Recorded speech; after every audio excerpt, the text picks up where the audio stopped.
if I have to give this movie,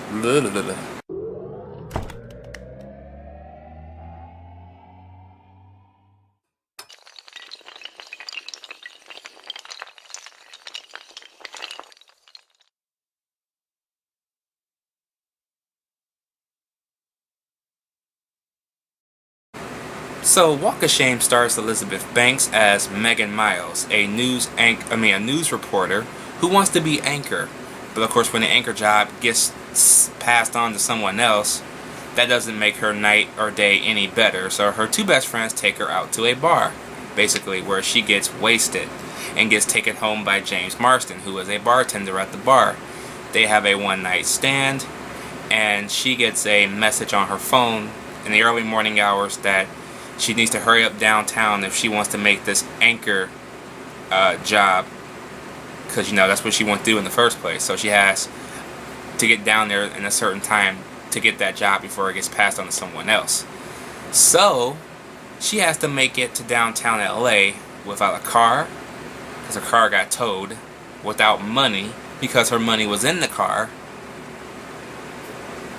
and basically in the middle of the night in Los Angeles.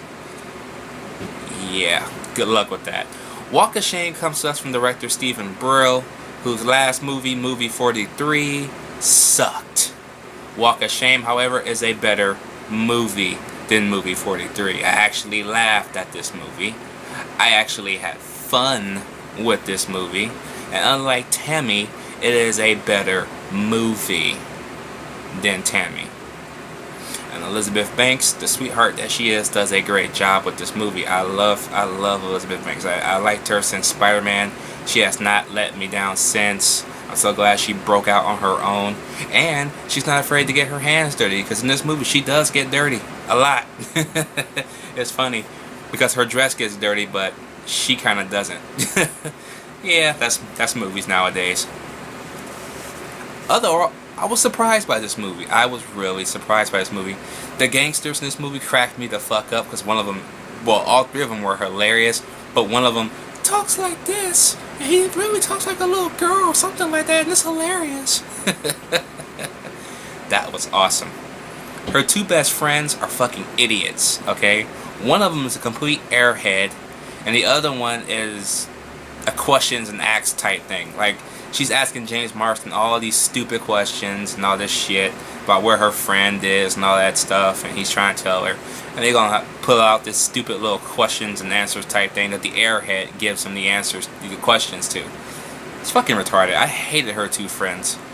The two cops, however, who mistakenly mistake her for a stripper, well, everybody in this movie mistakes Elizabeth Banks as a stripper because her friend let her borrow her dress, which her friend uses to get guys, basically, and Elizabeth Banks wears it on the night out that they go out to the bar and get stupidly drunk.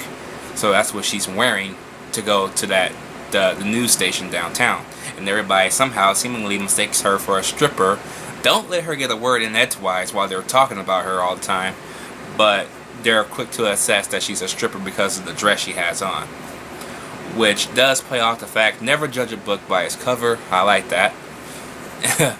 And yeah, they try to get her after they told her to get off their streets, but for some reason, every time she does one slight little thing, a report comes in on the radio that a girl in a yellow dress throughout the whole movie has done something wrong. It's like they've been following her everywhere she goes.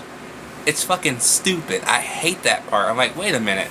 Are they only having it out for her or something? I'm like, every news report, a girl in a yellow dress, girl in a yellow dress. I'm like, come on.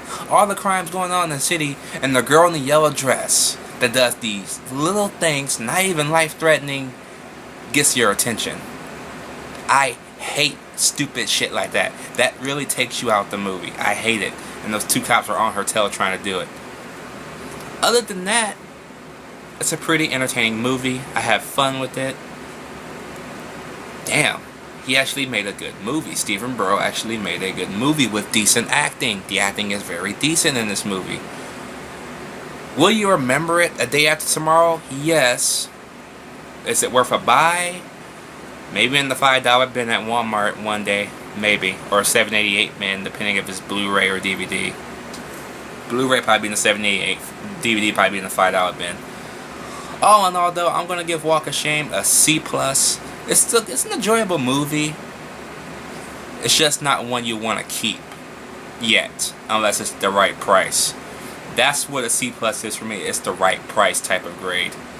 Like, it's a good movie you're gonna watch, but get it when the price is right. Don't rush out to get it right now. It's not worth it. Let me know what you guys think about Walk of Shame, if you've seen it, if you like it, did you hate it, and I'll catch y'all in the next one.